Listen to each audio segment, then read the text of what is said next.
most of you are aware that Bedside Harp started in my imagination somewhere around 2000.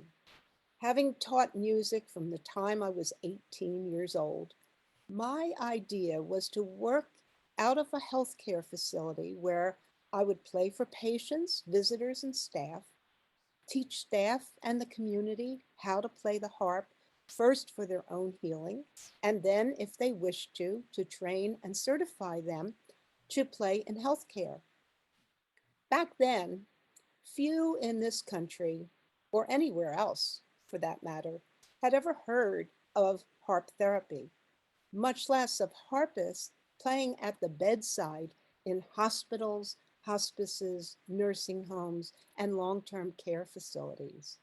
And so between 2000 and the fall of 2001, I played over 1,000 hours in many different types of healthcare facilities as I tried to convince all of them to host the program I called Bedside Harp.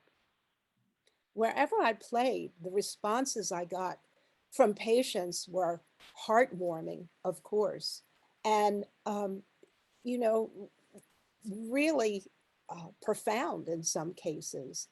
Um, like the woman in the cancer center waiting room who approached me with tears in her eyes and said to me, "This," meaning the harp music I was playing, "is the best thing I've experienced since my diagnosis."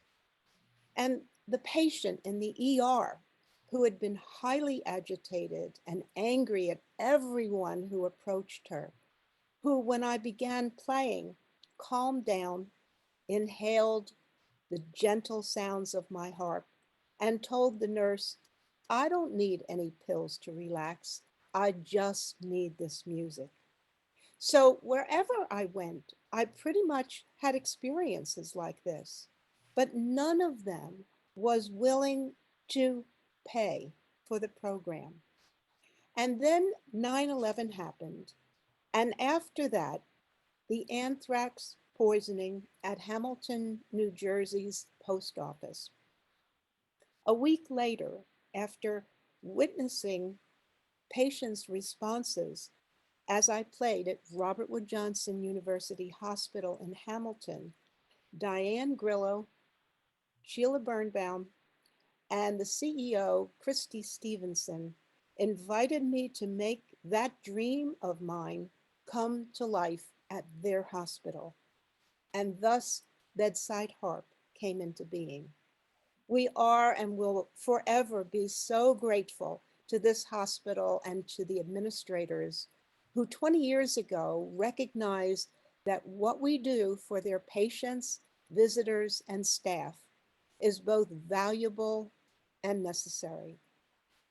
And here we are today, 20 years later, having contracted with 10 other hospitals, played over 113,000 one-on-one bedside sessions, taught over 900 people to play the harp, trained and certified over 100 harpists from all over the world to play in healthcare.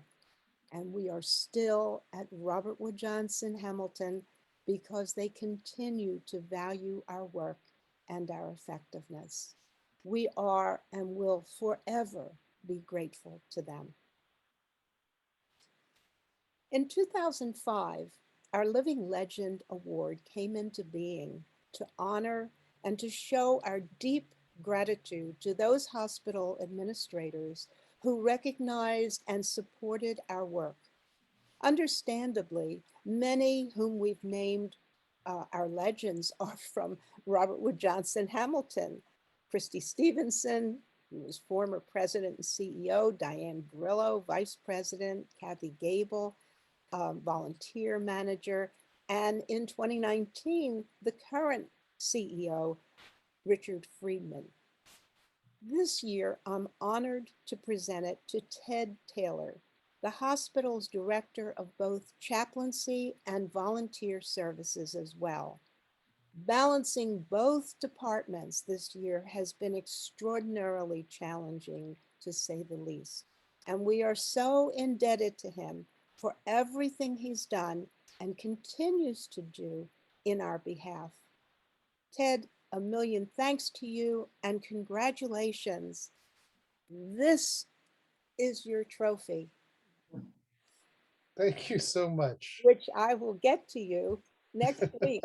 Would you would you unmute yourself and just say a few words? Thank you, Edie, and thank you all.